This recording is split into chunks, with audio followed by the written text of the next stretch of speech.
గ్రంథము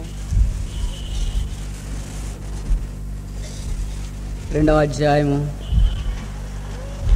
17వ వచనాన్ని మనం కలిసి చదువుదాం. Book of Nehemiah chapter 2, reading all together verse 17.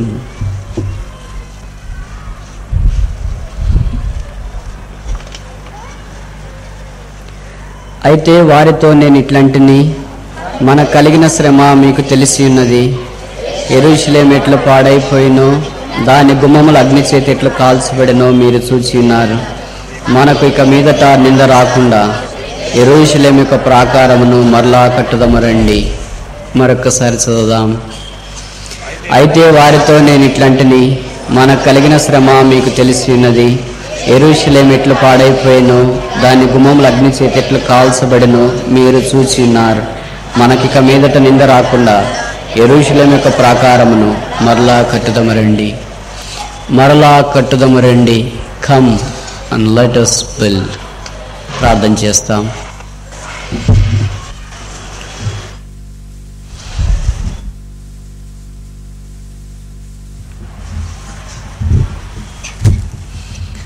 ప్రేమగల మా పరలోకపు తండ్రి, యేసుక్రీస్తు ప్రభు వారి సకల ఆశీర్వచన స్తోత్రములకు మించిన ద్వితీయ సత్యనామమున నీ పాదముల చింత ప్రణతిల్లి ప్రణామములు ఆరోపించినట్లు మా గొంతులో ఊపిరించి మాకు ఇంతవరకు సహాయపడిన నీ మహా కనికరము కొరకై స్తోత్రాలు. 2వ దినము ఆఖరి కొడికిలోనికి మమ్మను తీసుకుని వచ్చినందుకు స్తోత్రాలు. ఆయా పనులు బాధ్యతలను బట్టి శరీరముగా అలసిపోయిన మీ ప్రజలకు కూడా రావటానికి ఇచ్చిన మనస్సును బట్టి స్తోత్రములు. నిన్నటి నుండి ఇక్కడే ఉండటానికి తీర్మానం చేసుకుని ఉన్న ప్రతి వారిని బట్టి మీకు స్తోత్రములు చెల్లిస్తూ ఉన్నాము. మా అక్కర కొలది మీరు మమ్మల్ని దర్శిస్తూ వచ్చారని నమ్ముతూ ఉన్నాము. మా ఆశ భంగము కాలేదని మేము నీ యందు విశ్వాసం ఉంచుతూ ఉన్నాము. ఈ రాత్రి మా మధ్యలో ఉండాలని మీ సంకల్పంలో ఎవరున్నారో వారందరినీ పురికొల్పి ప్రోత్సాహపరిచి తీసుకుని వచ్చారని నమ్ముతూ ఉన్నాం. ఇంకా ఎవరైనా రావలసి ఉంటే బలవంత పెట్టి తీసుకుని రండి. వారు కూడా మీ భాగమును పొందినట్లు సహాయం చేయము. దుర్బలైన నన్ను కడిగి పరిశుద్ధపరచుము. హిమము కంటే తెల్లగా కడుగుము. నిలువబెట్టి మీ మాటలు నోటిలో ఉంచి వాడుకొనుము. మీ పరిశుద్ధుల ప్రార్థన భూమి మీద నిలువబడుతూ మీ వాగ్దానాలు ఎత్తిపట్టుకుంటూ ఉండగా మీరు చేసిన ఉపకారములన్నింటికీ మేము అపాత్రలము. ఈ రాత్రి మమ్మల్ని విడిచిపెట్టక మమ్మల్ని దర్శించుము. కనీసం ఈ రాత్రైనా మీ ప్రజల ప్రశస్త సమయాన్ని పాడు చేయకుండా నన్ను కాపాడుము. మా మధ్యలో సంచరించుము. శిలువ ప్రత్యక్షపరచుము. రక్తం ప్రవహించినట్లు సహాయం చేయము. పరిశుద్ధాత్మదేవా మమ్మను ఆవరించుము. దైవికమైన వాతావరణంలో మమ్మను ఉంచుము. వచ్చిన ప్రతి ఒక్కరూ మీ సంధింపు తాకిడిలోనికి వచ్చినట్లు సహాయం చేయము. మా హృదయాల కొరకై పరిచర్య చేయము. మీరు ఏదైనా మాట్లాడితే తీర్మానాలు చేసుకోవాలి అని వచ్చిన వారిని నిరుత్సాహంతో పంపివేయొద్దని ప్రార్థిస్తూ ఉన్నాము. మా కన్నులు నీ వైపే ఉన్నాయి. దాసుడు తన యజమానిని తట్టు చూచినట్లు, దాసి తన యజమానురాలి చేతుల తట్టు చూచినట్లు యెహోవా మీ నుండి సహాయం పొందు పర్యంతము మా కన్నులు మీ వైపు చూస్తున్నాయి. ఈ రాత్రి మమ్మల్ని దాటిపోవద్దని ప్రార్థిస్తున్నాం. మా మధ్యలోనికి వేం చేయము. మమ్మల్ని అంగీకరించుము. మమ్మల్ని దర్శించుము. పాడైన ప్రాకారమును, కాల్చివేయబడిన గుమ్మాలను మా జీవితాల్లో వ్యక్తిగతంగా, కుటుంబంగా, సంఘముగా కట్టుము. యేసు ప్రభు వారి పరిశుద్ధ దివ్య నామమున స్తుతించి ప్రార్థిస్తున్నాము తండ్రి.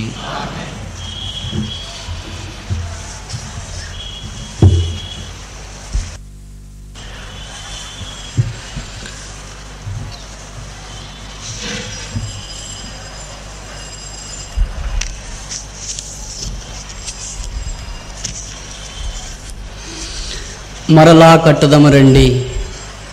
Come and let us build అన్న గంభీరమైన మాటను ఆధారం చేసుకొని దేవుని యొక్క అనాదికాల సంకల్పాన్ని మనం ఆలోచించడానికి పూనుకుంటూ వచ్చినాం. పాడైపోయిన ప్రాకారమును, కాల్చివేయబడిన గుమ్మాలను కట్టుట దేవుని యొక్క దయాపూర్వకమైన సంకల్పము. చెత్త విస్తారముగా ఉన్నది. కాల్చబడిన రాళ్ళు కోకొలలుగా ప్రాంతంలో పడి ఉన్నాయి. వాటిని చూచిన వారికి తిరిగి యెరూషలేము కట్టబడుతుందా అన్న సందేహము, అనుమానము కలుగుతున్నది. అయితే యెరూషలేమును కట్టువాడు యెహోవాయే అన్న వాక్యము బహుశా వారు ఎరగలేదేమో. దేవుడు తన అనాదికాల సంకల్పములో మనం వ్యక్తిగతముగా, కుటుంబముగా, సంఘముగా కట్టబడాలని ఎలాంటి నిర్ణయం కలిగి ఉన్నాడో మనం ఆలోచించినప్పుడు మన మనస్సులు పులకించుట సహజమే. ఈ చదువుకున్న లేఖన భాగములో భూ సంబంధమైన నెహెమ్యా, పర సంబంధమైన నెహెమ్యా ఇద్దరూ కలిసి పాపాత్ములైన మనల్ని ఆహ్వానిస్తూ ఉన్నారు. మరలా కట్టుదము రండి, కమ్ లెట్ us బిల్డ్. కట్టుట కొరకై కాల్చబడిన గుమ్మాల దుస్థితి మనకు గత స్టడీస్లో జ్ఞాపకం చేయబడింది. గొర్రెల గుమ్మము, షీప్ గేట్, సాల్వేషన్, రక్షణకు పోలిక అని తెలియపరచబడింది. మత్స్య గుమ్మము, ఫిష్ గేట్, సోల్ విన్నింగ్, ఆత్మల సంపాదన అని జ్ఞాపకం చేయబడింది. లోయ ద్వారము, వ్యాలీ గేట్, సఫరింగ్స్, శ్రమలకు పోలిక అని మన ముందుకు తీసుకురాబడింది. పెంట గుమ్మము, డంగ్ గేట్, శాంక్టిఫికేషన్, పవిత్రతకు పోలిక అని మనకు తెలియపరచబడింది. దారగుమ్మము, ఫౌంటైన్ గేట్, సాక్రిఫైస్, సమర్పణకు పోలిక అని చెప్పబడింది. ఈ 5 మాత్రమే కాకుండా ఇంకా 2 గుమ్మాలు బాగు చేయబడినట్లు వాక్యంలో చూస్తున్నాం. 26వ వచనం, నెహెమ్యా గ్రంథము 3వ అధ్యాయము 26వ వచనం. ఓఫేలులోనున్న నేతి నీళ్లు తూర్పు వైపు నీటి గుమ్మము ప్రక్కను దానికి సంబంధించిన గోపురము దగ్గరను బాగు చేసిరి. నీటి గుమ్మము, సాటిస్ఫాక్షన్, తృప్తి. ఎంత మనం ఆహారం భుజించినా నీళ్లు త్రాగనిదే మనకు తృప్తి ఉండదు. యెషయా గ్రంథములో చెప్పబడింది, దప్పికొన్న వారులారా నీళ్ల యొద్దకు రారండి. దేవుడు ఉచితముగా ఆ నీళ్లను మనకు అనుగ్రహించాలని కోరుతూ ఉన్నాడు. యేసుక్రీస్తు ప్రభువే ఆ నీరని యోహాను సువార్త ద్వారా మనం తెలుసుకునవచ్చు. ఆయన పండగ మహాదినాన నిలువబడి కేక వేశాడు, ఎవడైనను దప్పికొన్న ఎడల నా యొద్దకు వచ్చి దప్పిక తీర్చుకునవచ్చు. లోకంలో అనేక రకాలైన దప్పికలు ఉన్నాయి. ఆరంభంలో మన దప్పికంతా తీర్చేవాడు దేవుడే అని నమ్మాం. యేసు ప్రభువే అని విశ్వసించాం. యెరూషలేమే అని తలంచాం.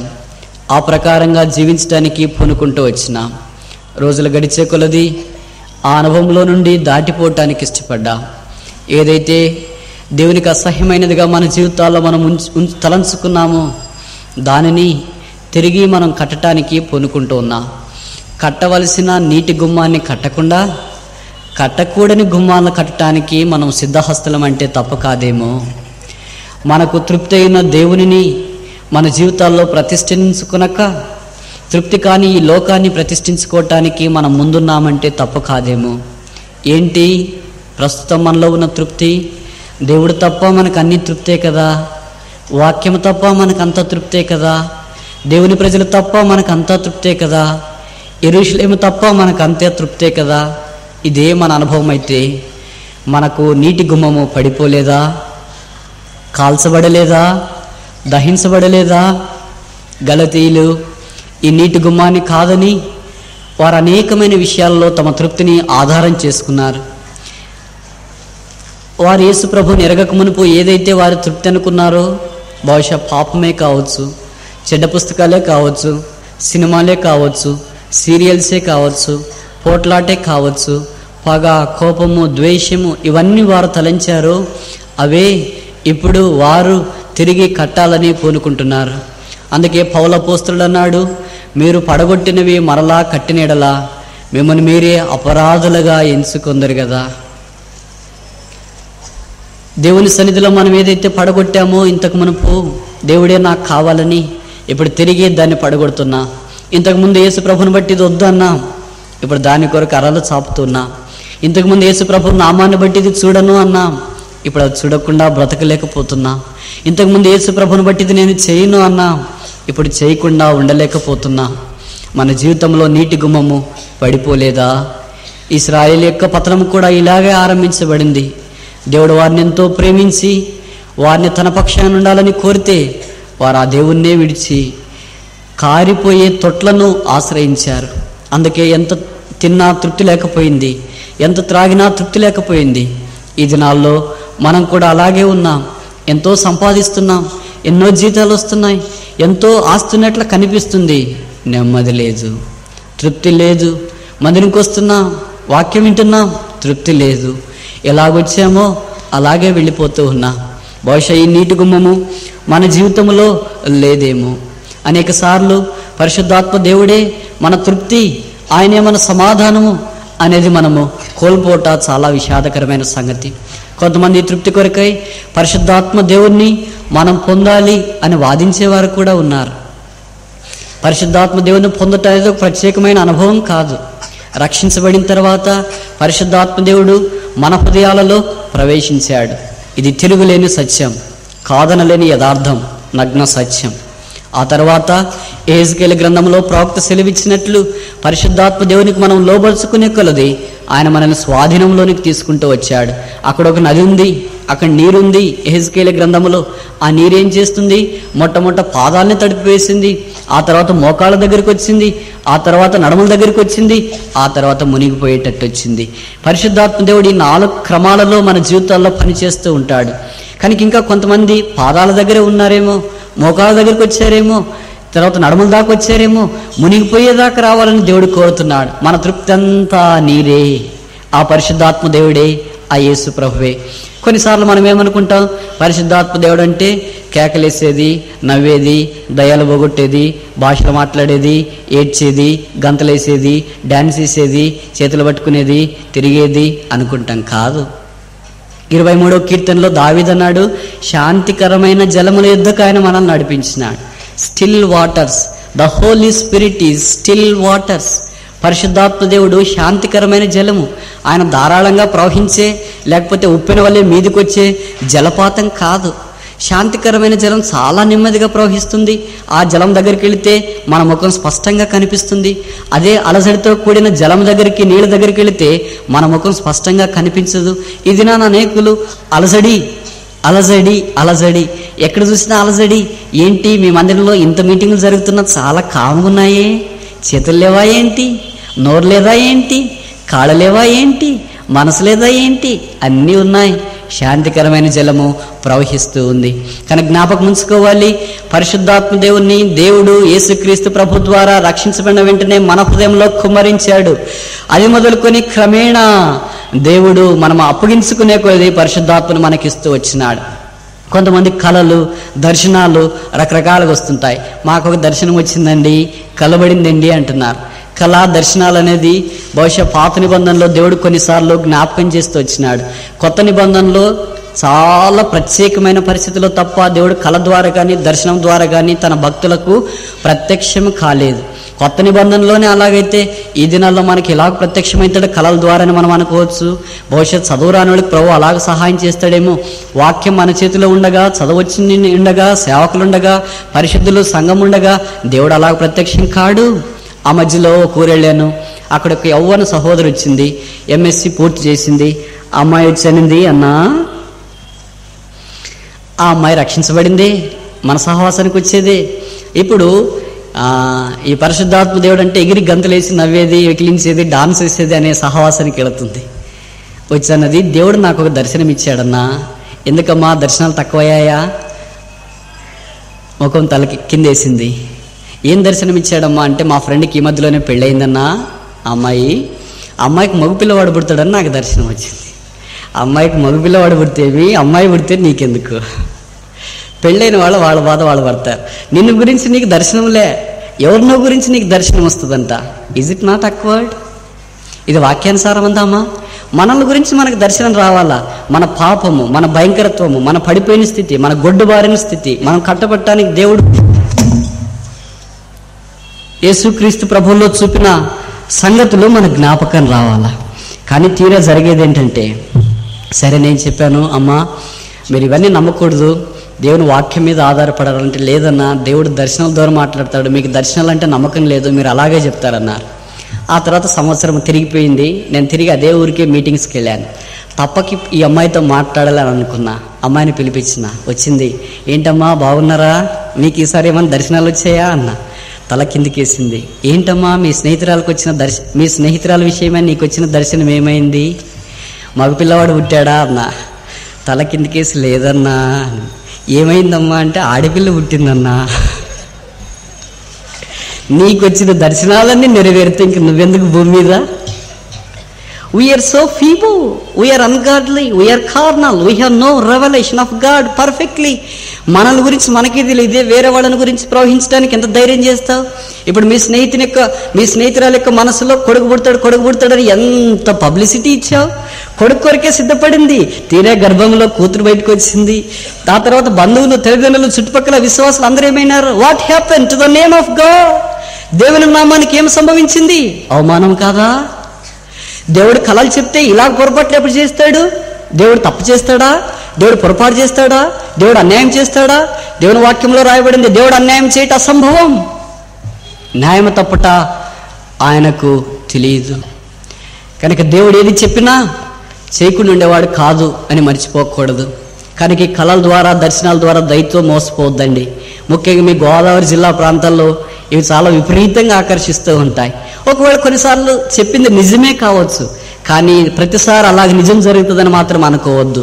సమస్త జ్ఞానమునకు మించిన దేవుని వాక్యం ఇక్కడుంది. ఈ వాక్యానికి భిన్నమైనది ఏదియూ వర్ధిల్లదు. దేవుని వాక్యంలో రాయబడింది, నాకు విరోధముగా రూపించబడిన ఏ ఆయుధమును వర్ధిల్లదు. కనుక దేవుడు మనకు అనుగ్రహించి ఈ నీటి గుమ్మములోనే, సహవాసములోనే, క్రీస్తులోనే మన సాటిస్ఫాక్షన్, తృప్తి అని మనం గమనించాలి. సరే, ఆఖరిది 7వ గుమ్మంలోనికి మన దృష్టిని మరలిస్తాం.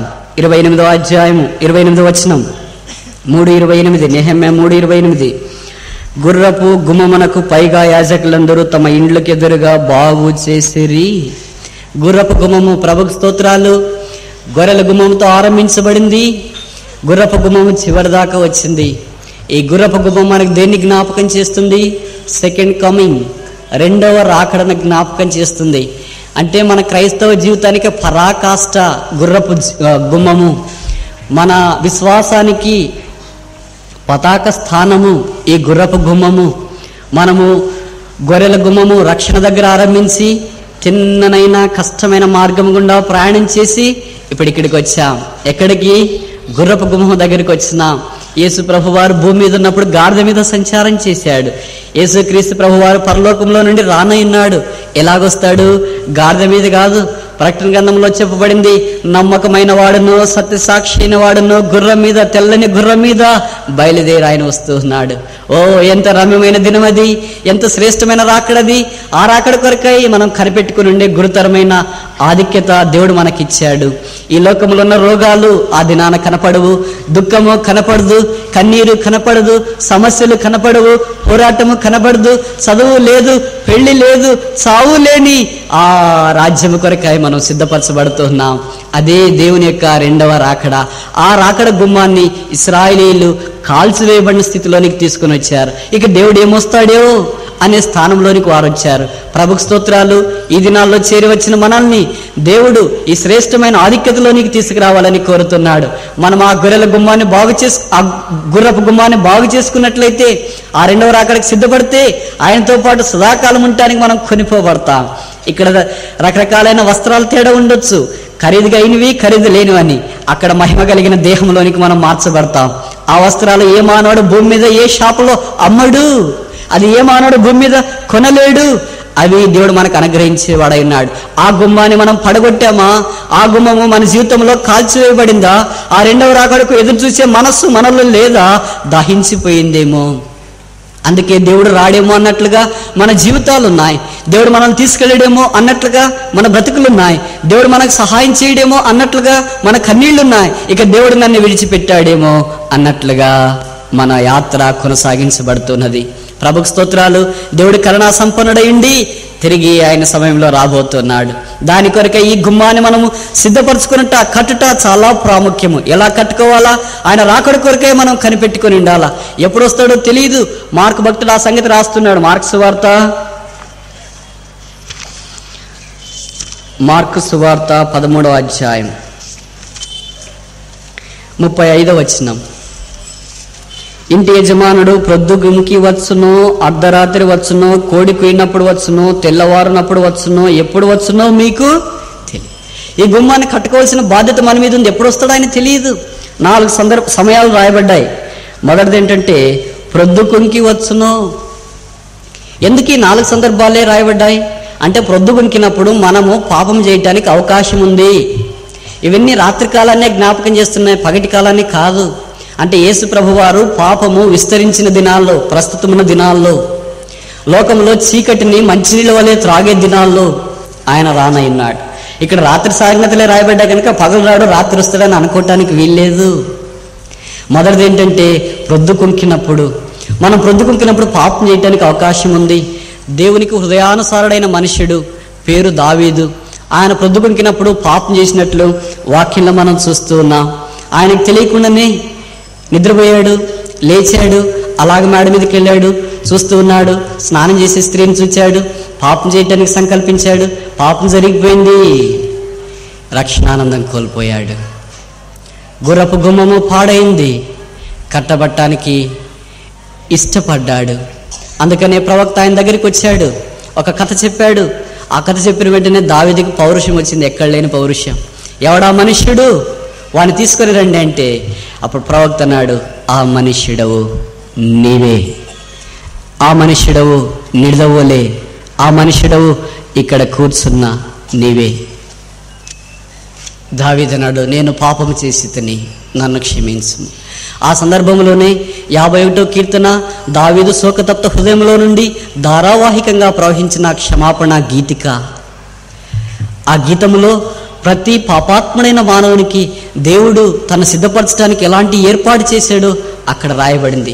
ఆ దినాన దావీదు సిద్ధపరచబడకుండా ఉండింటే, క్షమించబడకుండా ఉండింటే, క్షమాపణలోనికి రాకుండా ఉండింటే, ప్రవక్త చెప్పిన మాటకు విధేయత చూపించకుండా ఉండింటే ఈ దినాన దావీదు యొక్క చరిత్ర మనం చదివిండేవారము కాదేమో.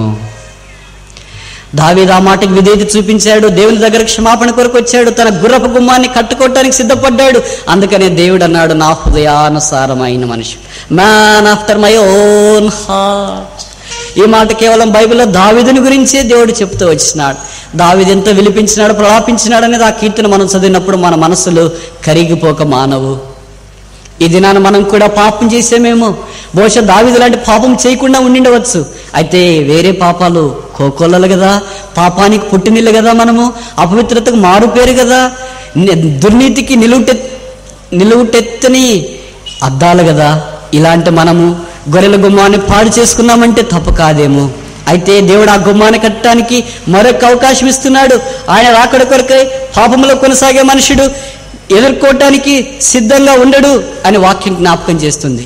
ఓ రక్షించబడిన యవనస్తుడా, ఓ రక్షించబడిన అక్క, ఓ రక్షించబడిన సహోదరుడా, నెహెమ్యా ఇచ్చే ఈ పిలుపు, కమ్ లెట్ us build, కట్టడం రండి. ఈ అనుభవంలోనికి రావటానికి పడిపోయిన పాపముతో భ్రష్టు పట్టిపోయిన ప్రొద్దుగుంకిన సమయంలో చేసిన పాపానికి ఇదిగో క్షమాపణనది. ఆ క్షమాపణే యేసుక్రీస్తు ప్రభువు, ఆ క్షమాపణే సిలువ, ఆ క్షమాపణే రక్తము, ఆ క్షమాపణే ఆయన యొక్క దయగలిగిన మాటలు. ఈ రాత్రి తిరిగి ఆ గుర్రపు గుమ్మాన్ని కట్టడానికి సిద్ధపరచబడితే ఆయన రాకడ కొరకు కనిపెట్టుకుని ఉండి ఆధిక్యతలోనికి వస్తావు. ఈ ఆధిక్యత నీకొద్దా? ఏ పాపములో ఉన్నా రక్షించబడినానులే, మధ్యనకు వస్తున్నానులే, రోజులు గడిచిపోతున్నాయిలే, ఇలాగుంటే సరిపోద్దులే అని అనుకోవద్దు. తల్లిదండ్రులు మోసం చేయొచ్చు, భార్యను మోసం చేయొచ్చు, భర్తను మోసం చేయొచ్చు, సేవకులను మోసం చేయొచ్చు. భూమి మీద కనబడే ప్రతి నరమాత్రుని నీవు పాపం ద్వారా మోసం చేయటానికి ఎంతైనా అవకాశం ఉంది. అయితే యథార్థవంతులను బలపరచుట కొరకై యెహోవా కను దృష్టి లోకమందంతటా సంచారం చేస్తున్న కారణం చేత పరిశుద్ధుడైన దేవుని యొక్క కన్నులు మోయటానికి నీ చేతులు చాలవు. దావీదు తన గుర్రపు గుమ్మాన్ని కట్టడానికి పొందుకున్నాడు. ఆ కారణాన్ని దేవుడు ఆయన అంగీకరించాడు. మన సంగతి ఏంటి? రెండవ సందర్భం ఇక్కడ వాక్యంలో చెప్పబడింది. మార్కు సువార్త 13వ అధ్యాయము 35వ వచనం. అర్ధరాత్రి వచ్చును. సరే, కొంతమంది పొద్దుగుంకేటప్పుడు ప్రార్థన పాపం చేసేవాడు ఉంటారు. కొంతమంది అర్ధరాత్రి పాపం చేసేవాడు ఉన్నారు. పాపం అంటే సిద్ధపాటు లేకుండా ఉండడమే పాపము. దేవుని కొరకు ప్రతినిత్యము సిద్ధపాటు కలిగి ఉండట దైవికమైన లక్షణం. ఈ అర్ధరాత్రి పాపం చేసిన వారి సంగతి లేదా సిద్ధపాటు లేని వారి సంగతి మనకు బాగా తెలుసు. మత్తయి సువార్త 25వ అధ్యాయంలో 10 మంది కన్యకలు ఆయన ఎదుర్కోవటానికి వెళ్ళారు. 10 మంది అర్ధరాత్రి దాకా మేల్కొని ఉన్నారు. 10 మంది డ్యూటీలు తీసుకెళ్లారు. 10 మంది నూనె తీసుకుని వెళ్ళారు. 10 మంది ఆయన స్వరం విన్నారు. అక్కడ తేడా వచ్చింది. పెండ్లి కుమారుడు వచ్చే సమయం వచ్చేసింది. కేక వినిపించింది. అర్ధరాత్రి వేళ ఇదిగో పెండ్లి కుమారుడు వచ్చేస్తున్నాడని కేక వినపడింది. అంతదాకా పండుకున్న వాళ్ళు 10 మంది లేచారు. 10 మంది పడుకున్నారు. 5 మంది కాదు పడుకునింది. 10 మంది లేచారు. 10 మంది తమ డ్యూటీలు సర్దుకోవటానికి పూనుకున్నారు. 5 మంది బుద్ధి లేని కన్యకల యొక్క డ్యూటీలలో నూనె ఆరిపోయింది. సరే, వారు నూనె ఆరిపోయినా వేరే వాళ్ళతో తీసుకోవడం మనకి వెనతో పెట్టిన విద్య కదా. పొరగింటి పుల్లకూర అంటే చాలా ఇష్టం, చాలా తీపి, చాలా రుచి. అది మనకే కాదు, బైబిల్లోనే ఉంది. అంటే వాళ్ళకు కూడా అంత ఇష్టం కనుక వాళ్ళు, అయ్యా మీ నూనెలో మాకు కొద్దిగా నూనె ఇవ్వండి అన్నారు. వాళ్ళు చెప్పారు, మాకు మీకు ఇది చాలదు. సిద్ధపాటు ఎవరిది వారే. నా సిద్ధపాటు మీకు రాదు, మీ సిద్ధపాటు పొరపాటు కూడా నాకు రాదు. అలాగైతే ఎంత బాగుండు. ఒకరు సిద్ధపడితే అందరికీ సిద్ధపాటు వస్తుందంటే ఇంత కూడికలు అవసరం లేదు కదా.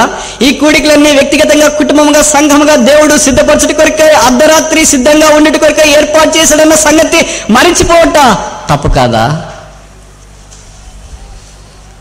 పెళ్లి కుమారు రాని వచ్చాడు. వీళ్ళు కొనుక్కోవడానికి బయటికి వెళ్ళారు. అర్ధరాత్రి పూట ఎవరు తీసింటారు? దొరుకుతుండే?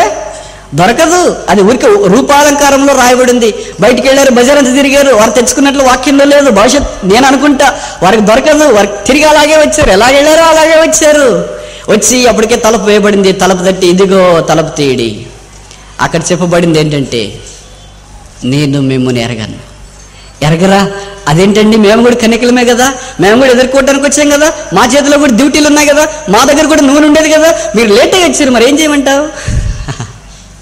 ఈ దినాల్లో చాలా మంది విశ్వాసులు అలాగే అంటున్నారు. పెళ్లిగా గుణపస్తే ఇంత బాగుండు బ్రదర్ యేసు ప్రభు, పెళ్లి అయిపోయింది, ఇప్పుడు చాలా కష్టాలు వచ్చేసాయి, శ్రమలు వచ్చేసాయి, పిల్లలు పెద్దవారు అయిపోయారు, రాజబడిపోతే ఎలాగండి, అందరితో సిద్ధపాటు కావాలంటే చాలా కష్టమైపోయిందండి, లోకం పాపంతో భ్రష్టత్వంతో నింపబడిపోయిందండి, సంఘాల్లోనికి లోకం ప్రవేశించిందండి, లోకం సంఘాల్లోనికి ప్రవేశించిందండి, సంఘంలో లోకం ఉందో లోకంలో సంఘం ఉందో మాకే తెలియకోకుండా ఉందండి. అర్ధరాత్రి వచ్చేసింది, ఇదిగో పెళ్లి కుమారుడు వస్తున్నాడు, కేక వినిపిస్తుంది, అప్పుడు డ్యూటీలో నూనె లేకపోతే తలుపు వేయబడుతుంది.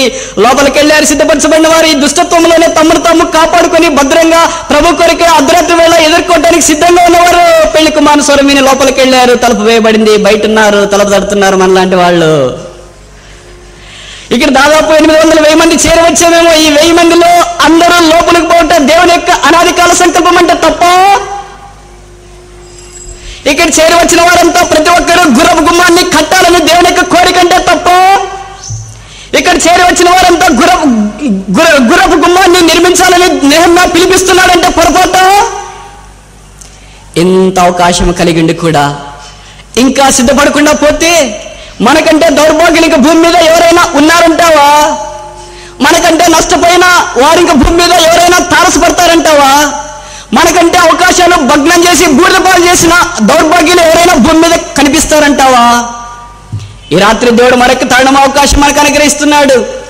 ఈ గుర్రపు గుమ్మాన్ని బాగు చేయటానికి దేవుడు అనాది కాల సంకల్పంలోని శ్రేష్టమైన ఏర్పాటు కలిగిన కారణం చేత 1/2 మంది లోపలికి వెళ్ళారు, 1/2 బయట ఉన్నారు. ఇదే నిజమైతే ఇక్కడ చేరిన 1000 మందిలో 500 మంది లోపలికి వెళితే, 500 మంది బయట నిలబడితే, 500 మందిలో నీవు నేను నిలబడితే మనకంటే దుస్థితి ఆది నాన్న వారి అవుతా. ఇంకెవరికి ఉంటుంది? ఇంత కష్టపడి దూరంతో ప్రయాసంతో వచ్చి ఛార్జ్ పెట్టుకొని కూర్చొని ఒక్కరోజు కాదు, 2 రోజులు కాదు, 3 రోజులు ఉండడానికి వచ్చి సిద్ధపరచబడకుండా గుర్రపు గుమ్మాన్ని కట్టకుండా తిరిగి కాల్చబడిన గుర్రపు గుమ్మంతో అదే మనసుతో ఇంటికి వెళితే ఒక్కరోజు కేక్ వస్తుంది, అది నాన్న తప్పించుకోలేము. అవమానం ఘోరం. అది రాకుండా మన జీవితాలు మనం కాపాడుకుంటా కట్టుకుంటా చాలా ప్రాముఖ్యం. ఈ దినాన్ని దేవుడు మరొక తరుణం మనకు అనుగ్రహిస్తూ ఉన్నాడు. వారికి తరుణం లేకపోయింది, వారి ఆధిక్యతను కోల్పోయారు. 3వ సమయం ఏంటి? మార్కు 13:35. కోడి కుయ్యనప్పుడు వచ్చునో. కోడి కోసినప్పుడు కూడా మనం పాపం చేయడానికి తప్పిపోవటానికి అవకాశం ఉందని మనకు జ్ఞాపకం చేయబడుతుంది. మనకు బాగా పరిచయము. కోడి కోసినప్పుడు మనకు నైజం కలిగిన, మనకు మనస్తత్వం కలిగిన, మన వలే పొరపాట్లు చేసి ఒక వ్యక్తి తప్పిపోయాడు.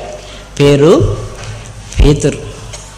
దేవుడు ఎంతో బ్రహ్మాండమైన సాధనంగా తయారు చేయాలని ఆయన పిలిచాడు. 3.5 సంవత్సరాలు పొరపాటు లేకుండా తూచా తప్పకుండా యేసు ప్రభు యొక్క అడుగుజాడల్లో నడిచాడు. గొప్ప స్పోక్స్ పర్సన్, అధికార ప్రతినిధిగా చలామణి అయ్యాడు.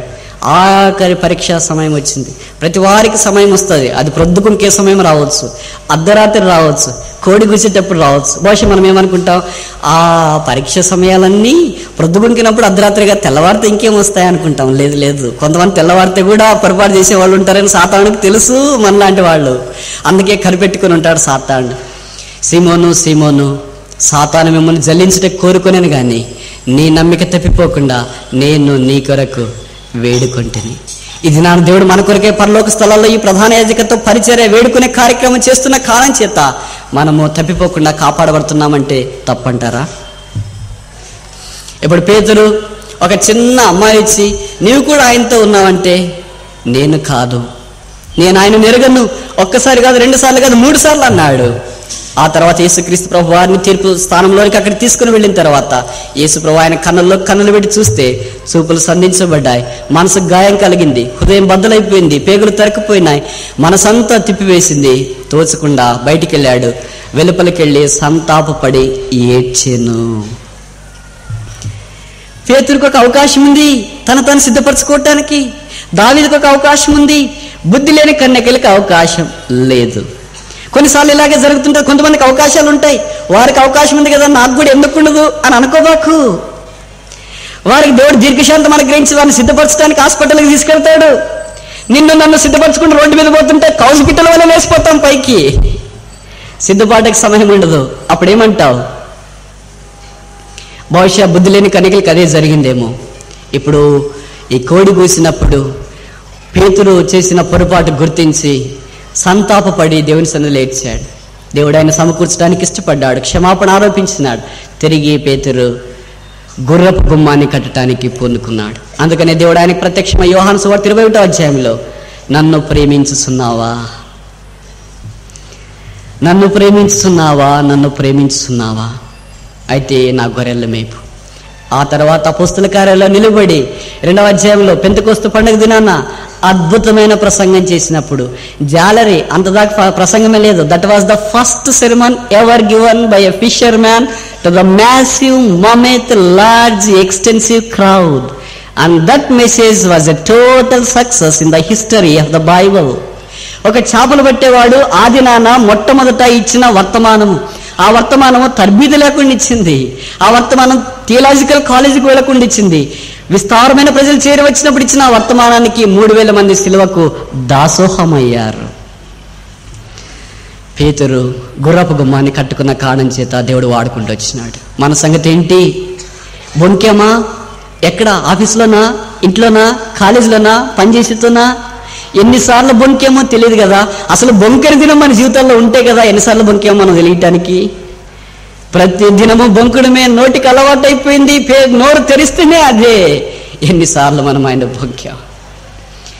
అయినా దేవుడు మరొక తరుణం మనకు అనుగ్రహిస్తున్నాడు. ఇదిగో క్షమించడానికి నా చేతులు సిద్ధంగా ఉన్నాయి. పేతురుని సమకూర్చిన చేతులు, పేతురుని కాపాడిన చేతులు, పేతురు గుర్రపు గుమ్మాన్ని కట్టడానికి దేవుడు సహాయం చేసిన దేవుడు నీకు నాకు సహాయం చేయాలని కోరుతున్నాడు. ఈ పేతురు అనుభవంలో మనం కూడా ఏకీవించినట్లయితే గుర్రపు గుమ్మాన్ని కడతాం. ఆయన వచ్చినప్పుడు ఎదుర్కోవటానికి పేతురు వల్లే నిర్భయంగా ప్రవేశిస్తాం. వారు బహుశా సింహాసనాల మీద కూర్చుని ఉంటారు. వాళ్ళ దగ్గరికి వెళ్ళి అంకుల్ మీలాంటి వాళ్ళు ఎట్లా చెప్పారు అంకుల్ అబద్ధం, షటప్ మనం అంత మనుషులమే, ఎవరైనా పొరపాటు చేయడానికి అవకాశం ఉంది. దేవుడు అక్కడ అసలు గుర్తుపెట్టుకోడు. పొరపాటు చేసాడా పేతురా, ఎప్పుడో బొంకేడా, అరే తెలియదే. కారణం ఏంటంటే దేవుడు ఒప్పుకున్న పాపాలు మర్చిపోతాడు. అది దేవునికున్న మంచి అలవాట, చెడ్డ అలవాట? ఎంత మంచి దేవుడు! పాపాల్లో మరిచిపోయే దేవుడు దేవుడొక్కడే, ఆయన పేరే యేసు ప్రభు. ఇక పాపాల్లో మరిచిపోని జనము మనుషులు, ఆ పేరే మనం. అన్నీ గుర్తుంటాయి పాపాలన్నీ. ఏం గుర్తుండవు? మంచి కార్యాలు పొరపాటును కూడా మనకు గుర్తుండవు. దేవుడు మరొక అవకాశం మనకిస్తున్నాడు మన గుర్రపు గుమ్మాన్ని కట్టడానికి. ఆఖరి గుంపు ఏంటంటే 35, మార్కు 13:35. తెల్లవారినప్పుడు వచ్చును. తెల్లవారినప్పుడు కూడా మత్తయి సువార్త 27వ అధ్యాయంలో మనకు బాగా పరిచయం. యేసు ప్రభువును వెంబడించిన వ్యక్తి. దేవుడు ఆయనకు ఒక అవకాశం ఇచ్చినాడు. ఆయన పేరు యూదా ఇస్కరియోతు. యేసు ప్రభు వారిని అప్పగించేశాడు. ఆ శ్రమ అంతా చూశాడు, ఆ దుస్థితి అంతా చూశాడు. ఆ తర్వాత వచ్చి క్షమాపణ కోరటానికి ఇష్టపడలేదు. దేవుడు అవకాశం ఇచ్చాడు.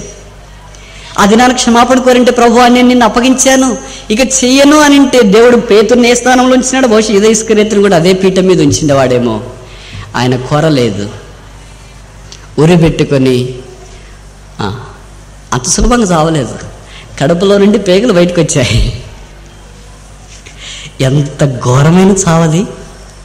ఎవరైనా చూసిన వాళ్ళు యేసు ప్రభువుని నమ్ముకుంటే ఇలాంటి చావండి, ఇలాగా వద్దండి అంతము. నమ్ముకున్నట్లు నటించాడు, కానీ గుర్రపు గుమ్మము తనకు లేదు. ఈ 4 సందర్భాలు మనకు జ్ఞాపకం చేయబడ్డాయి. మొదట ప్రొద్దుకుంకినది దావీదు, రెండవది అర్ధరాత్రి బుద్ధి లేని కన్యకలు, మూడవది కోడి కూసినప్పుడు పేతురు, నాలుగవది తెల్లవారినప్పుడు యూదా ఇస్కరియోతు. ఈ 4 కంటే మనమేం గొప్పవారం కాదు. వారే పొరపాట్లు చేయటానికి అవకాశం ఉంటే మనం చేయటానికి లేదంటారా? మన గుర్రపు గుమ్మము కాల్చబడింది. ఈ రాత్రి తీర్మానం చేసుకుందాం, ప్రభువా నీ రాకడ కొరకు సిద్ధపరచబడి ఈ గుర్రపు గుమ్మాన్ని నేను కట్టుకుంటా. నెహెమ్యా పిలుపుకు నేను ప్రతిస్పందిస్తా. Come let us build. కట్టుదాం రండి. ఏం కట్టాలా? గొర్రెల ద్వారము, రక్షణ ద్వారం కట్టాలా? ఏం కట్టాలా? మత్స్య గుమ్మము కట్టాలా? అనగా ఆత్మల సంపాదన. ఏం కట్టాలా? లోయ ద్వారము, సఫరింగ్ శ్రమలు కట్టాలా? ఏం కట్టాలా? పెంట గుమ్మము కట్టాలా? పరిశుద్ధత, సాంక్టిఫికేషన్ ఏం కట్టాలా? దార గుమ్మము కట్టాలా? సాక్రిఫైస్, సమర్పణ ఏం కట్టాలా? నీటి గుమ్మము కట్టాలా? సాటిస్ఫాక్షన్, తృప్తి ఏం కట్టాలా? గుర్రపు గుమ్మం కట్టాలా? ఈ 7 గుమ్మాలు కాల్చబడి ఉండగా కట్టడానికి నెహెమ్యా ఈసారి ఈ రాత్రి మనకు అక్కడ అవకాశం అనుగ్రహిస్తున్నాడు. ఓ నిర్రోలు, ఎక్కడ కాల్చబడ్డావు? ఎక్కడ పాడైపోయావు? ఎక్కడ నాశనం అయిపోయావు? ఎక్కడ రాకుండా జారిపోయావు? ఎక్కడ బద్దలైపోయింది? ఎక్కడ కన్నీరు విడుస్తున్నావు? ఎక్కడ ముందుకు రాలేని స్థితిలో ఉన్నావు? వ్యక్తిగతంగా, కుటుంబంగా, సంఘంగా పడిపోయిన మనల్ని కట్టడానికి సాయంకాలం దేవుడు అవకాశం అనుగ్రహిస్తున్నాడు. Come let us build. కట్టడం రండి.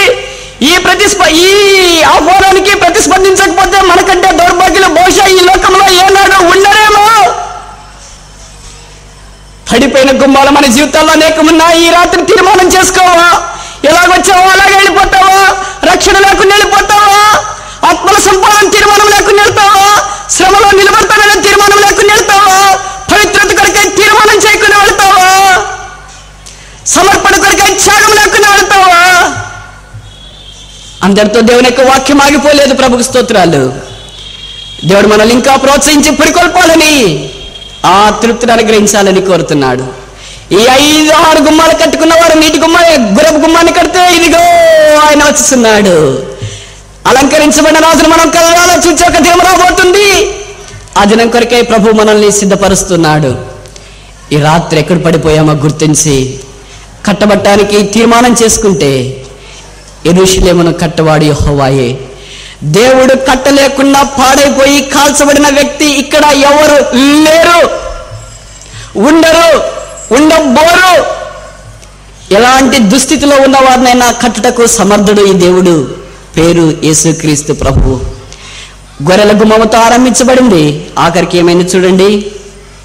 నెహెమ్యా గ్రంథము 3వ అధ్యాయము 32వ వచనము. మరియు మూలకును గొర్రెల గుమ్మమునకును మధ్యను బంగారు పనివారును వర్తకులను బాగు చేసిరి. తిరిగి గొర్రెల గుమ్మముతో ఆరంభించబడి గుమ్మాలన్నీ కట్టి ఎక్కడికి వచ్చారు? గొర్రెల గుమ్మం దగ్గరికి వచ్చారు. అంటే ఇదొక రౌండ్ సర్కిల్ అనమాట, ఇదొక వృత్తం అనమాట. ఎక్కడైతే రక్షణలో ఆరంభించినామో గొర్రెల గుమ్మంతో ఆరంభించబడింది అధ్యాయము. ఎక్కడ ముగించబడుతుంది? గొర్రెల గుమ్మంతోనే ముగించబడుతుంది. ఇంకా రక్షణ కొరకై దేవుడు మానవులకి ఏర్పాటు చేస్తూ వచ్చినాడు. దేవుని చేతిలో నుండి జాలవారిన అపూర్వ కళాఖండమే స్త్రీ సృష్టి. స్త్రీ ఇంటికి దీపం, సమాజమునకు హారం, దేశానికి ఆలయం. మానవుల చేత అంత అంగీకరించబడకపోయినా దేవునికి స్త్రీ చాలా ప్రియమైనది. అదొక చిన్న ఊరు, పేరు నజరేతు, ప్రాంతం గలిలయ, దేశం ఇశ్రాయేలు. ఒక్క దినాన దేవదూత అక్కడికి వెళ్ళింది. ఒక పేద కన్యకను పలకరించడానికి పూనుకుంది. దయాప్రాప్తురాలా నీకు శుభం, దేవుడు నీకు తోడై ఉన్నాడు. నాకా, పేదదానికా, నజరేతులో ఉన్నదానికా దేవుడు తోడై ఉన్నాడా? శుభమా? దేవదూత ఆగిపోలేదు. లోకరక్షకుడిని గర్భాన్ని ఉదయించబోతున్నాడు. పరిశుద్ధాత్మూలను నీవు గర్భం ధరిస్తావు. పుట్టబో శిశువుని కేసుని పేరు పెడతావు. ఆయన సర్వ యుగములకు రాజు అయింటాడు. నేను పురుషుని ఎరగని దానిని ఇది ఎలాగూ జరుగును. దేవదూత అన్నాడు, పరిశుద్ధాత్మూలని జరుగును. ఆ దినమే ఆ కన్యక గర్భంలోనికి దేవుడు మానవాకారమును దిగి వచ్చాడు. ఒక అండము శుక్రకణం లేకుండా ఫలదీకరణం చెందట బైబిల్ చరిత్రలో అదే మొదటిది. ఆ తర్వాత లేదు. వైద్య శాస్త్రానికి సవాల్. శుక్రకణం లేకుండా అందం ఫలదీకరణం చెంది పిండముగా మార్చబడి ఒక మాంసపు ముద్దగా మార్చబడట. ఆయన పేరే యేసుక్రీస్తు ప్రభు. దాదాపు 9 నెలలు ఆకాశ మహాకాశాలు పట్టజాలని దేవుడు ఆ కన్యక జానడ గర్భములో నలిగి లేదా అడిగి ఉండటానికి ఇష్టపడ్డాడు. ఆ దినాల్లోనే ఆమె ప్రసవ దినాల సమీపమైనప్పుడు రాజాజ్ఞ బయలుదేరింది. ప్రతి వారు తమ తమ పట్టణములకు వెళ్ళి ప్రజాసంఖ్యలో తమ పేర్లు వ్రాయించుకోవాలని. వీరు దావీదు వంశానికి చెందిన వారు కనుక వీరు యూదా బెత్లెహేముకు రావాలని నిర్ణయించుకున్నారు. నజరేతు నుండి యూదా బెత్లెహేముకి 80 మైళ్ళు. ఈమె గర్భవతి, పేదవారు, వారికి ఎలాంటి రవాణా సౌకర్యం లేదు. వారిని తీసుకుని వెళ్ళటానికి కూడా పరివారం లేదు. యోసేపు ఆమెతో మరి నడవటానికి బహుశా కష్టపడి ఉండవచ్చు. అయితే వారు ప్రయాణం కట్టారు. 80 మైళ్ళు ఒక గర్భవతి నడవటానికి ధైర్యం చేస్తుందంటారా? రోజుకి ఇశ్రాయేలీలు ఆరోగ్యవంతులు పురుషులు 20 మైళ్ళు నడుస్తారు. 80 మైళ్ళు అంటే కనీసం 4 రోజులు నడవాలి. ఈమె గర్భవతి అయితే బహుశా 8 రోజులు 10 రోజులు నడవాలో తెలియదు. అలాగే మొదటి రోజు ఆరంభించినారు. కొద్ది దూరం నడిచారు. ఆ తర్వాత కాళ్ళ వాపులు వచ్చాయి, చేతుల వాపులు వచ్చాయి. ముందుకు పోవటానికి దిక్కు తోచలేదు.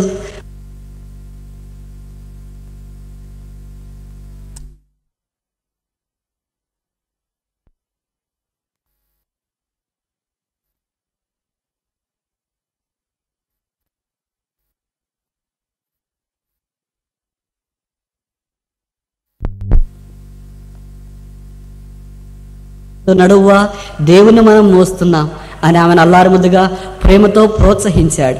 2వ దినం నడిచారు. అదే తంతే, అదే ధైర్యమే భర్త నుండి 3వ దినం నడిచారు. 4వ దినం నడిచారు. ఇక దగ్గరికి వచ్చారు.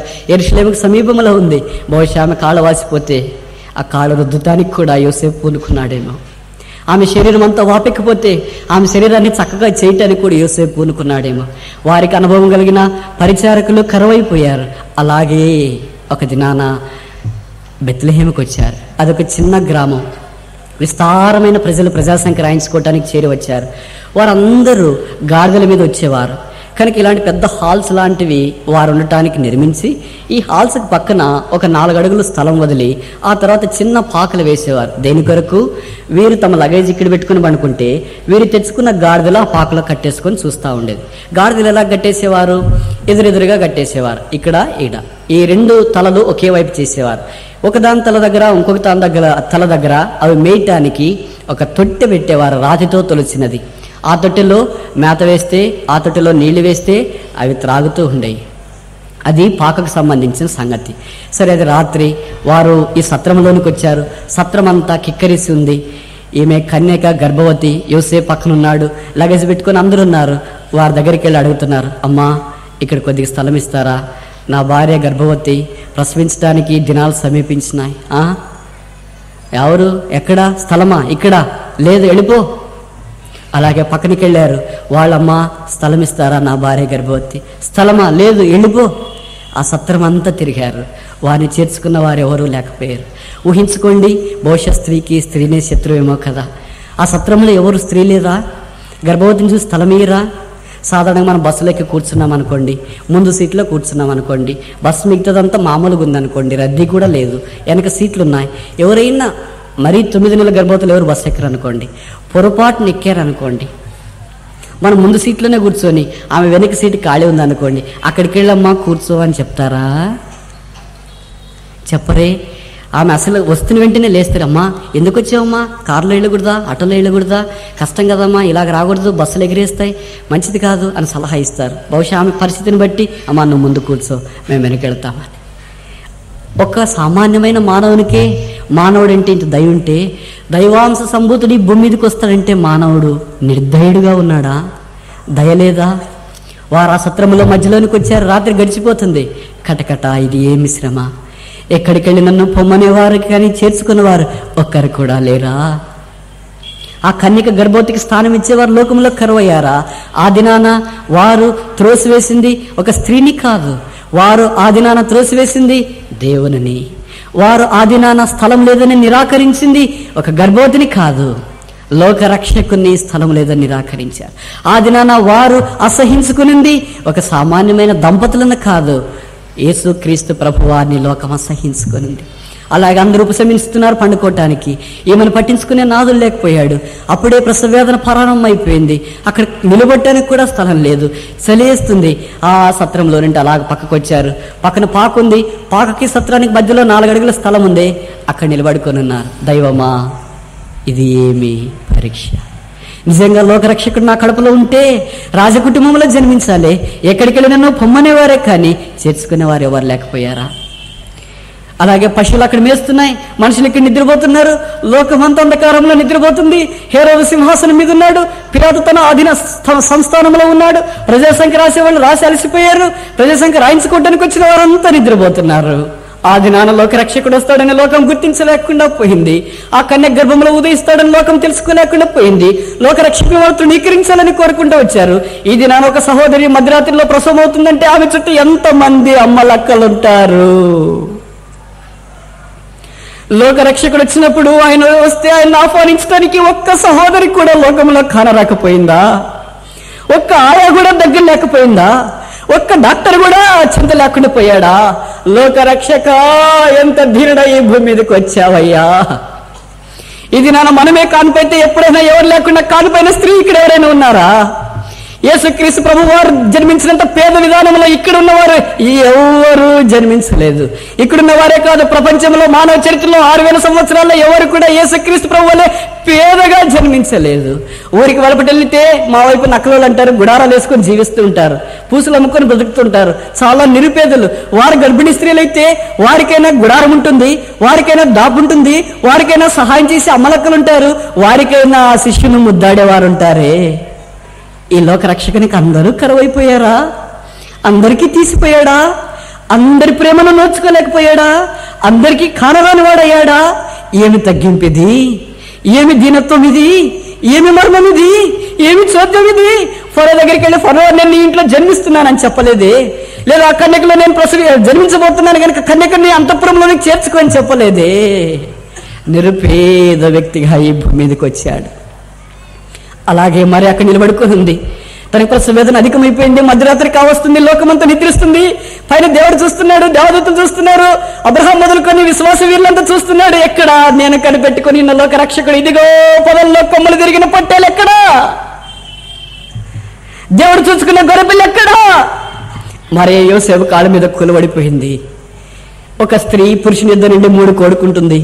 మొదటిది పెళ్లి చేసుకున్న తర్వాత తను బాగా చూసుకోవాలని, రెండవది తన మొదటి కానుపుకి స్త్రీకి అవసరమైన రహస్య స్థలం కేటాయించాలని, మూడవది తన పురుషుని కంటే ముందే చనిపోతే, భర్త కంటే ముందే చనిపోతే 6 అడుగుల స్థలం కావాలని కోరుకుంటుంది.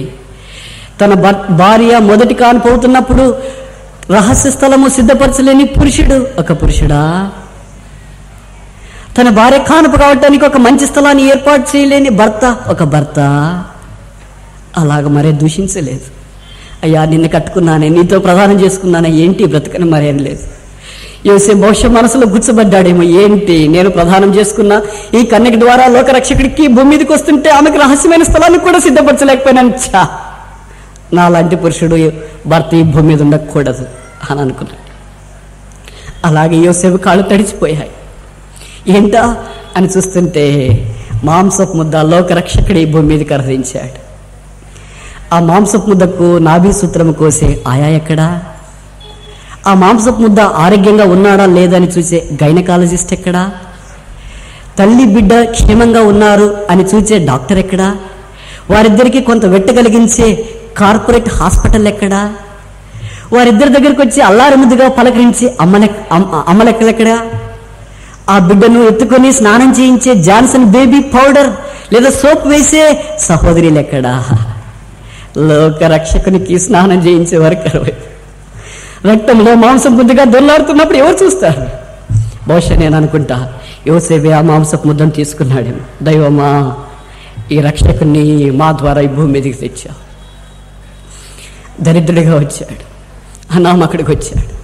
ఆ రక్తము మరకలన్నీ బహుశా యోసేపే పాత గుడ్డలు తెచ్చుకున్నారు కదా, తుడిచేసాడేమో. ఆ నాభి సూత్రం కూడా బహుశా యోసేపే కోసేసాడేమో. ఆ పిల్లవానికి కావాల్సిన వెట్ట కూడా వారికి గుడ్డలు కూడా లేకపోయాయి.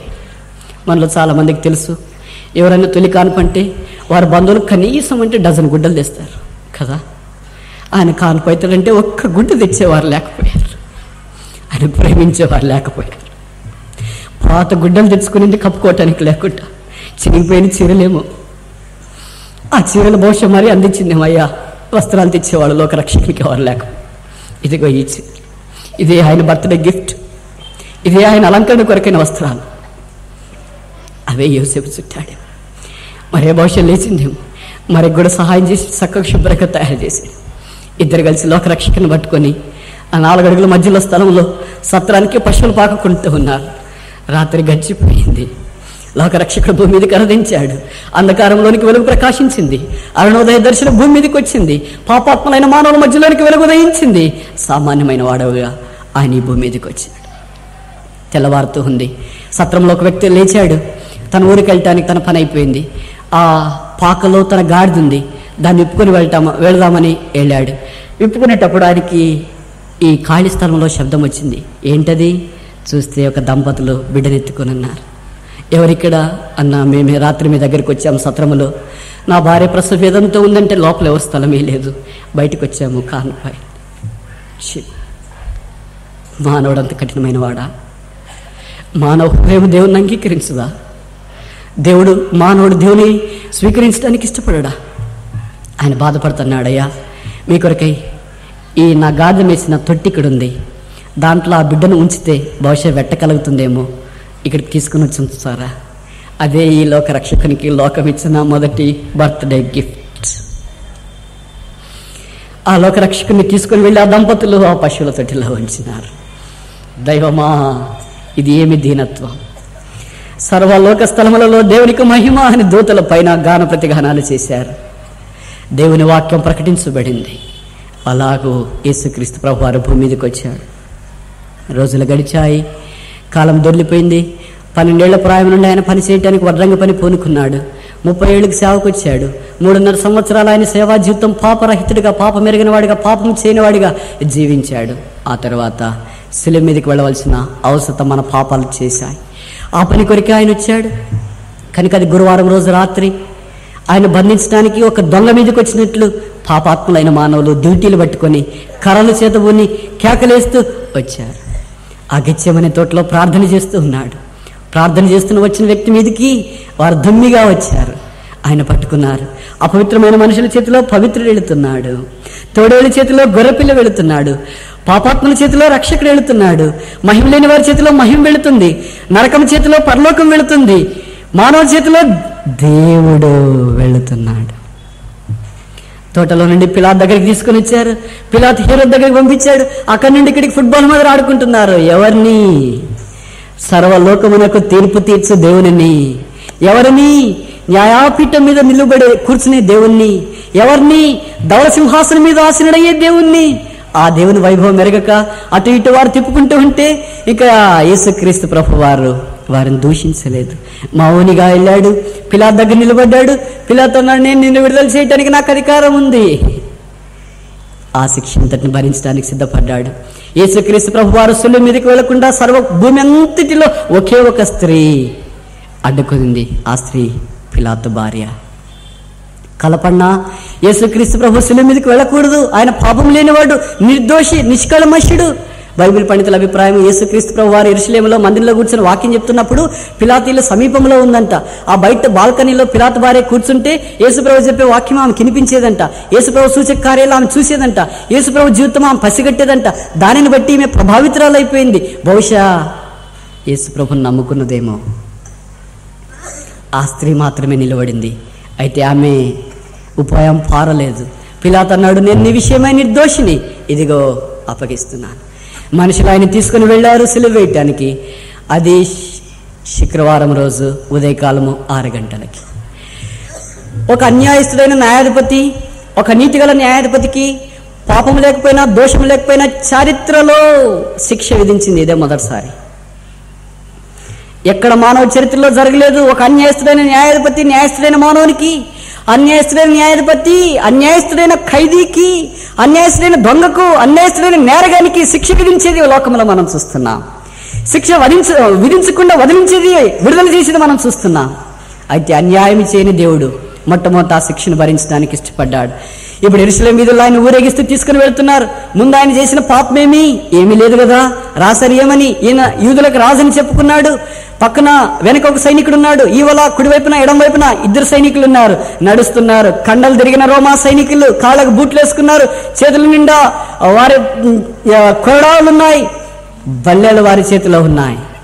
వారి అధినాన వీధుల్లో ఊరేగించింది మానవుని కాదు. వారి అధినాన ఊరేగించింది పాపిని కాదు. వారి అధినాన ఊరేగించింది లోకరక్షకుని. అలాగే యెరూషలేము వీధుల్లో నడిచిపోతుంటే పైన మిద్ది మీద ఉన్నవాళ్ళు, ఆ బాల్కనీలో ఉన్నవాళ్ళు చూస్తున్నారు. ఈ రోజు వాక్యం చెప్పేవాడండి, చాలా మంచిడు అనుకున్నామండి, రోగాలు బాగా చేసాడండి, రొట్టెలు మంచి పెట్టాడండి, పిల్లల్ని ఎత్తుకొని ముద్దాడండి, ఎంత పాపం చేసాడండి, ఎలాగ తీసుకెళ్తున్నారు చూడండి. ఈ శిక్ష ఎవ్వరికి దాపరించలేదండి, ఈయనకే దాపరించింది. ఎంత భాగ్యుడయ్యాడండి. సహించాడు, భరించాడు, ఓర్చుకున్నాడు, పల్లెత్తు మాట మాట్లాడలేదు. అలాగే వెళుతున్నాడు. యెరూషలేము దాటాడు. గొల్గొతా అనే ప్రాంతానికి దాదాపు 3 మైళ్ళ దూరం ఉంటుంది. ఆయన ఆ సిలువను మోసుకున్నాడు. ఆ సిలువ చాలా బరువైన కొయ్యి. ఆయన దేహం చాలా దొడ్డది. 5.11 5 అడుగుల 11 ఇంచులు పొడవు ఆయన ఉన్నాడు. O+ ఆయన బ్లడ్ గ్రూపు.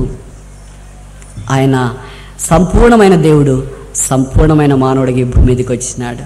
దాదాపు 78 కేజీలు ఆయన బరువు. అతి సుందరుడు, అతి కాంక్షణీయుడు, మిస్టర్ యూనివర్స్. ఆ దేవుడు అర్ధనగ్నంగా సిలువ మోసుకొని వెళుతూ ఉంటే ఆ సిలువ మీద కింద పడి తూలిపోతున్నప్పుడు కోడా దెబ్బలు సైనికులు పట్టుకున్నారు. 2 మీటర్ల పొడవున్న కోడా పట్టుకుని దాంతో ఒక పశువుని కాదు కొట్టింది, ఒక మనిషిని కాదు కొట్టింది, ఒక ఖైదీని కాదు కొట్టింది. దేవుణ్ణి వారు దున్నారు. ఆ కోడా దెబ్బలు కొడుతుంటే ఆ చేత వాటిని తుడుచుకోవటానికి కూడా వీల్లేకపోయింది. చేతులు సిలువకు అతుక్కుపోయాయి. అలాగే పోతున్నాడు. వస్త్రమంతా ఉన్న వస్త్రం కూడా శరీరానికి అతుక్కుపోయింది. రక్తం కారిపోతుంది. కొండ దగ్గరికి వెళ్ళాడు. ఆ కొండ మీదకి ఎక్కడానికి ఇంకా కష్టమైపోయింది. లోకంలో ప్రజలంతా మనవలే చూస్తున్నారు. అయ్యో ఎంత శిక్ష కలిగింది. యెరూషలేము కుమార్తెలారా, నా నిమిత్తం మీరు ఏడవద్దండి, మీ నిమిత్తము మీ పిల్లల నిమిత్తం మీరు ఏడువడి అని అంటూనే ముందుకు సాగిపోతున్నాడు. ఆ కొండ మీద ఎక్కినప్పుడు కింద పడిపోతుంటే కింద ముళ్ళు గుచ్చుకుంటూ ఉన్నాయి. తీసేవారు కరువయ్యారు. దేహమంతా కూడా దెబ్బలు పడుతుంటే దాన్ని బాగు చేసేవారు కరువైపోయారు. అయ్యో ఆయన కన్నీళ్లు కార్చకుండా రక్తం కారుస్తుంటే ఆ రక్తమును తుడిచి పవిత్రపరచడానికి ముందుకు వచ్చేవారు లేకపోయారు. ఆయన వస్త్రం చెంగు పట్టుకుని స్వస్థచిత్తులైన స్త్రీలు ఎక్కడికి వెళ్ళారు? ఆయన రొట్టెలు తిన్న ప్రజలు ఎక్కడికి వెళ్ళారు? ఆయనతో పాటు ఉన్న శిష్యులు ఎక్కడికి వెళ్ళారు? ఏకాకిగా భూమి మీదకి వచ్చాడు. ఏకాకిగా మన పాపాలు భరించట కొరకు ఆయాసుల మీదకి వెళుతూ ఉన్నాడు. అలా కింద పడిపోతుంటే తిరిగి పశువులు కొట్టినట్టు కొడుతున్నారు. అయ్యో ఇక్కడ దెబ్బ తగిలిందని ఈ వైపు కొడితే ఈ వైపు కొడుతున్నారు, ఈ వైపు తగిలింది ముందుకు కొడితే వెనక్కి కొడుతున్నారు, వెనక్కి కొడితే ముందు కొడుతున్నారు. దేహాన్ని దున్నేశారు. శక్తి లేదు, రాత్రి నిద్ర లేదు, ఉదయకాలం అంతా ఆహారం లేదు కదా. అలాగే కలవరి దగ్గరికి తీసుకుని వెళ్ళారు. ఆ తర్వాత ఆయన దేహాన్ని శిలువ మీద చాచారు. ఇద్దరు రోమా సైనికులు ఒకరిక్కడ నిలబడి బూట్లతో ఈ వైపు ముఖం చేశాడు, ఇంకొక రోమా సైనికుడు ఈ రొమ్ము మీద నిలబడి ఈ వైపు ముఖం చేశాడు. ఆ దినాన పాపాత్ములైన రోమా సైనికులు చెప్పులతో బూట్లతో నిలబడింది మానవుని మీద కాదు, దొంగ మీద కాదు, నేల మీద కాదు, గోడ మీద కాదు, దేవుని మీద నిలబడటానికి మానవుడా ధైర్యం చేశావే, ఎంత కఠినాత్ముడవు నీవు. ఆ తర్వాత 1.5 అడుగు పొడవైన మేకలు తీసుకున్నారు. దీంట్లోకి గోడక, నేలక, పశువుక, కర్రక కాదు, దేవుని చేతుల్లో కొట్టడానికి. ఈ చేతులు మేకలు కొట్టడానికి చేసిన అపరాధం ఏంటి? చిన్నపిల్లల్ని ఎత్తుకొని ముద్దాడు మీ చేతులు చేసిన పాపమా? చనిపోయిన వారిని ముట్టి బాగు చేయడం మీ చేతులు చేసిన నేరమా? రోగగ్రస్తులు స్వస్థపరచడం మీ చేతులు చేసిన అపకారమా? రొట్టెలు విరిచి పంచిపెట్టడం ఈ చేతులు చేసిన అన్యాయమా? నీళ్ళలో మునిగిపోతున్న పేతను పట్టుకుని లేపటి ఈ చేతులు చేసిన అపరాధమా? పరిశుద్ధమైన చేతుల్లోనికి పాపైన మానవుడు మేకలు కొట్టడానికి పూనుకున్నాడు. చేతులు అలాగే చాపారు. మన శిక్ష ఆయన మీద మోపటానికి తండ్రికి ఇష్టమైంది. మన అపరాధాలు ఆయన సహించడానికి ఇష్టపడ్డాడు. ఈ చేతి మీద రోమా సైనికులు మేక తీసుకొని కొట్టుతూ ఉంటే ప్రాణం పోయినంతకు శ్రమ, బాధపడుతూ సహిస్తూ దగ్గర చూస్తే కనుచూపు మేరలో నరమా పురుగు లేదు. దేవుడు విడిచిపెట్టాడేమో అన్నట్లుకున్నాడు. మమ్మల్ని దూషిస్తాడేమో, అవమానపరుస్తాడేమో, శపిస్తాడేమో అని రోమా సైనికులు అంటూ ఉన్నారు. మెల్లగా నోరు తెరిచాడు, అంతదాకా నోరు తెరవలేదు. ఏమో నోరు తెరిగిపోతున్నాడు, శపించిపోతాడేమో, దూషించిపోతున్నాడేమో, ఏం చేయబోతున్నాడు అనుకుంటే, తండ్రి వీరేమి చేయించున్నారో వీరెడగరు గనుక వీరిని క్షమాపణ కొట్టు. మేకలు దిగాయి చేతిలోనికి. 2 కాళ్ళు పెనేశారు. కాళ్ళలోనికి ఒక మేక కొట్టడానికి 2 తొడల మీద పాదాల వైపు ముఖం యొక్క సైనికుడు కూర్చునిన్నాడు. ఆయన పని ఆయన ముగించాడు. దేవుడు మేకల మీద కొట్టబడ్డాడు. మన శిక్ష అది, మన అపరాధాలు అవి, మన దోషం అది, మన పాపం అది, మన అన్యాయం అది. ఆ తర్వాత ఆయన లేపారు సిలువను. ఒక చిన్న గుంత తవ్వారు. ఆ గుంతలో సిలువను ఇలా కుదిస్తే శరీరం అంతా కదిపించబడి ఆ దెబ్బలన్నీ ఒక్కసారి ఇంకా భయంకరమైన నొప్పి వచ్చింది. రక్తము కారిపోయింది, వెదజల్లబడింది. ఆ రక్త ప్రవాహము ఆ దినాన్ని వెదజల్లబడింది. కుడివైపున ఎడవైపున దొంగను వేశారు. తండ్రి నీ చేతికి నా ఆత్మను అప్పగించున్నానని చెప్పి తల వంచి ఏమిటిచ్చా? 3 గంటలకు సాయంకాలం చనిపోతే దాదాపు 5 గంటల దాకా ఆయన శవాన్ని దించడానికి నరపురుగు రాలేదు. ఆయన పుట్టినప్పుడు ఎవరు గుడ్డలు తీసుకురాలేదు.